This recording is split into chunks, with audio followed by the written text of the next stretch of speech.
Alô, bom dia, você está no canal Professor Belém nesta terça-feira, dia 13 de dezembro de 2022, sejam todos bem-vindos.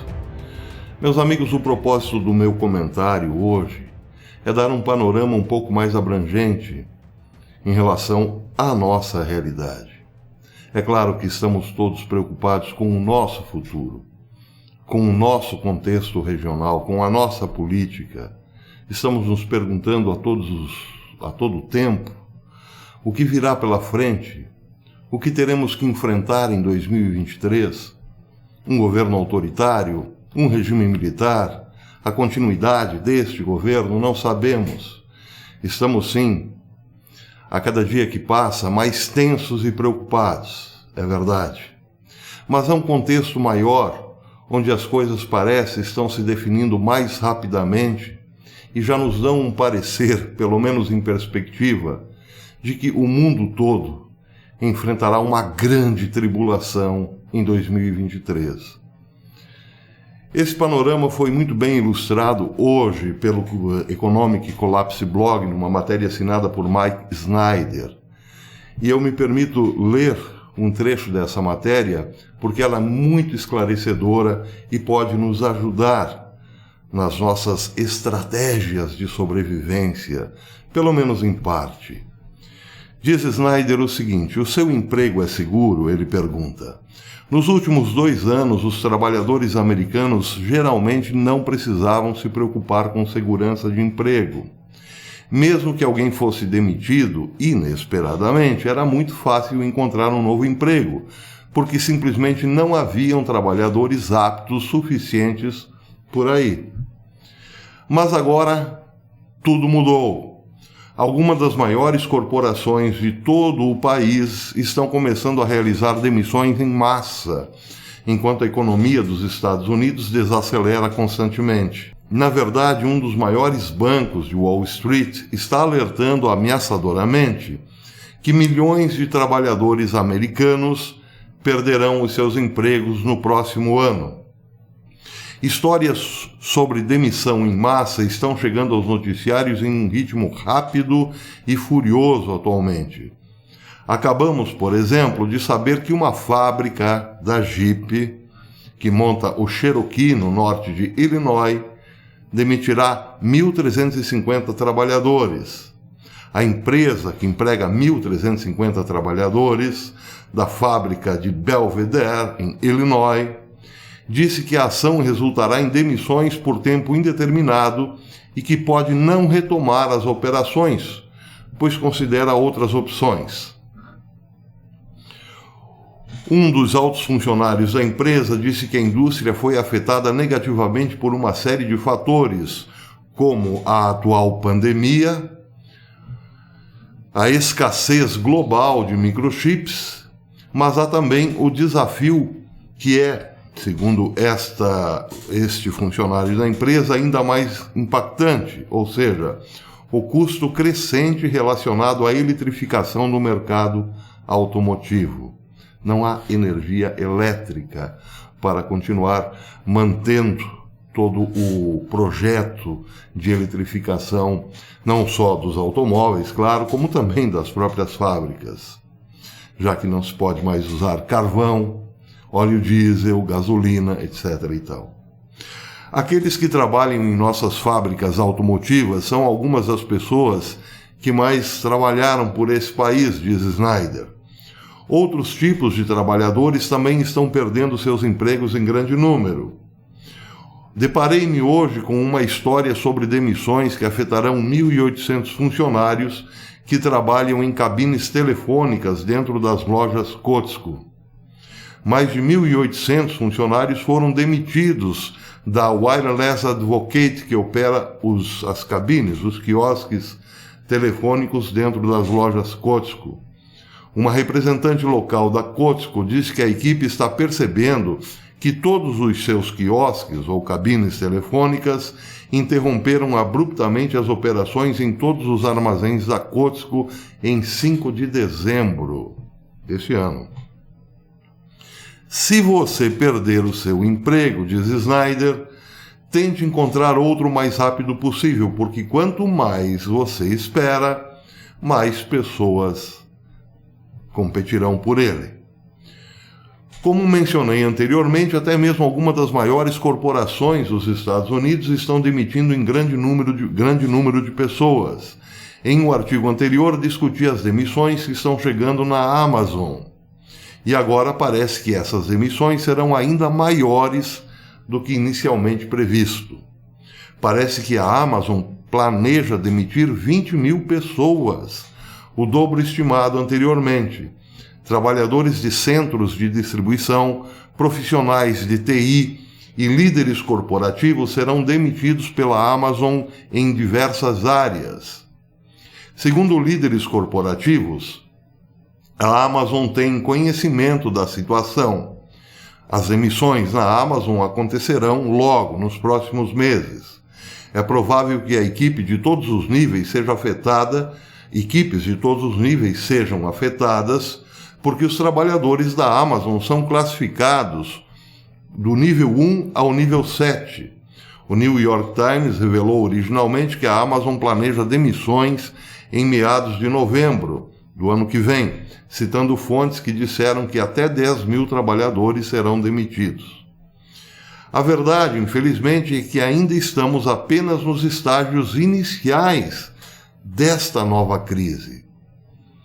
Muitos outros anúncios de demissões ocorrerão nos próximos meses, e nesse momento uma divisão do Citibank está projetando que a economia dos Estados Unidos perderá aproximadamente 2 milhões de empregos no próximo ano. O grupo disse que seu último relatório de perspectivas, publicado essa semana, que a economia perde cerca de 2 milhões de empregos em 2023, com a taxa de desemprego subindo para mais de 5%. Acreditamos que os aumentos da taxa do Fed e a redução do portfólio de títulos foram rigorosos o suficiente para causar uma contração econômica em 2023, disseram economistas no relatório. Aliás, uma declaração muito branda, por assim dizer, em relação à realidade. É sempre o confronto entre a opinião daqueles que estão vendo as coisas acontecerem e os números oficiais, evidentemente, as projeções oficiais. Há sempre, claro, uma grande diferença. Então, se o Fed está dizendo que em 2023 a coisa ficará difícil, é porque já está, evidentemente.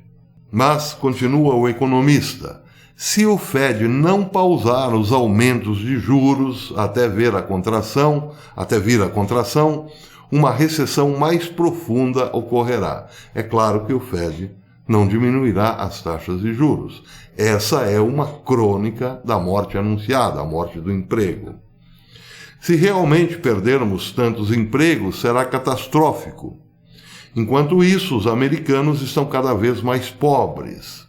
De janeiro a setembro, a riqueza das famílias americanas despencou em impressionantes 13 trilhões e meio de dólares. Não dá para imaginar o que é isso, claro. Parte da razão pela qual isso acontece é porque os valores das casas estão começando a cair rapidamente e vão cair ainda mais se o Fed continuar a aumentar as taxas de juros.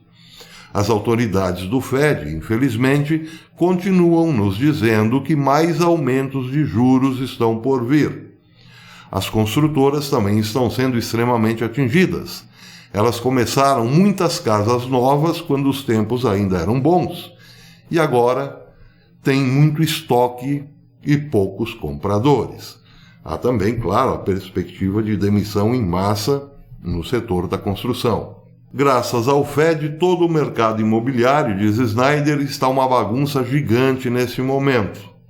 Centenas de milhares de proprietários de imóveis estão agora afundando em suas hipotecas e a taxa de inadimplência de pagamentos antecipados aumentou para níveis que só vimos durante o pico da última crise imobiliária em 2009. Aprofundando os dados do mês, diz um analista, a Black Knight descobriu que, embora ainda relativamente baixa entre os empréstimos em conformidade, A taxa de inadimplência de pagamento antecipado, a taxa que captura hipotecas que se tornaram inadimplentes dentro de 6 meses após a originação, aumentou entre os empréstimos para grande parte do ano passado, para atingir o seu nível mais alto desde 2009, excluindo os meses imediatamente após a pandemia.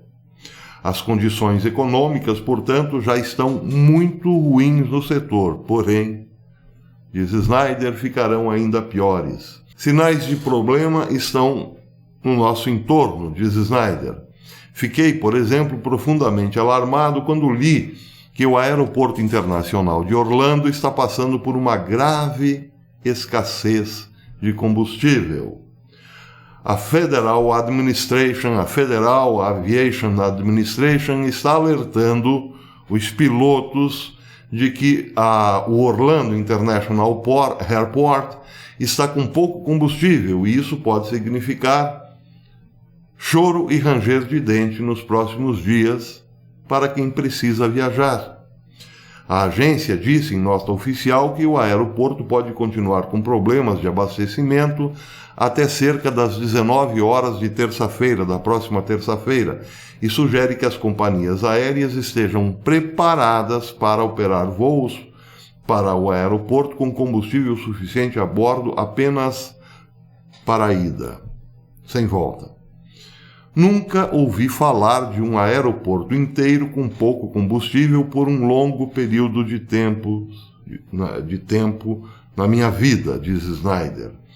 Esperamos que seja apenas um revés temporário. Porém, diz ele, o que não é temporário é a tendência econômica de longo prazo. Eles estão indo na direção errada há muito tempo e agora chegou o momento de ajuste de contas. Este ajuste de contas, na verdade, seria o grande reset, como planeja Klaus Schwab e todo o Fórum Econômico Mundial. Colocar a economia abaixo mesmo. Então, tudo está sendo feito nesse sentido. Vem aí desemprego em massa. Com o desemprego, claro, o desespero, a fome e daí a violência. Isso se dará nos Estados Unidos? Sim, mas no mundo todo, porque a economia americana puxará a economia global para baixo. Mas aí também temos, para quem acha isso pouco claro, guerras e rumores de guerras. E logo mais, em 2023, uma vez que terminem as festas de fim de ano, é possível que o bichinho, aquele bichinho, volte com tudo. E aí, essas perspectivas todas não dizem respeito apenas ao mundo lá fora. Só que aqui dentro elas podem se combinar com outros fatores ainda piores. Então, o meu comentário de hoje é nesse sentido. Rezemos para que o Brasil não passe por toda essa turbulência com gente que está apostando justamente na turbulência, no quanto pior, melhor. Eles têm um plano de criar um novo mundo. Mas para isso, claro, muita gente terá de abandoná-lo, por vontade própria ou à força. Então esperemos, rezemos para que o Brasil tenha pelo menos um pouco, uma condição pelo menos mínima de resistência a tudo isso, o que já seria um grande negócio. Oremos especialmente para que os nossos militares tomem consciência de que terão um papel de protagonismo no mundo que vem pela frente, não só para conter o desespero dos famintos, mas também para defender o Brasil do ataque feroz dos gafanhotos que já esfregam as mãos de felicidade, imaginando que terão todo um paraíso pela frente. O fato é que muitos que hoje se alegram com a vitória de um dos candidatos no passado, sofrerão também, talvez sejam os primeiros a mais sofrer, porque o desemprego nos pegará também, a fome nos pegará também. Uma vez que não exista mercado internacional para a venda dos nossos produtos, o Brasil sucumbirá. Sucumbirá exatamente pela sanha daqueles que aqui agem como gafanhotos, ou querem agir como gafanhotos. Daí porque se fala no protagonismo dos militares. O Brasil deve estar minimamente preparado para esse turbilhão que vem pela frente. E isso não se fará à moda antiga, porque o mundo mudará sim, e muito, para muito pior. É o que se anuncia, ou pelo menos os analistas mais lúcidos têm anunciado nos últimos tempos. Claro, para nós que conhecemos a Bíblia, isso não é nenhuma novidade. Mas não custa alertarmos as autoridades que hoje ainda se perdem em devaneios políticos ou penduricários jurídicos. Não se deixem pegar de surpresa por esse vendaval. Acordem, acordem o quanto antes, senhores militares, porque nós dependeremos e muito do braço forte e da mão amiga. Até amanhã, se Deus quiser.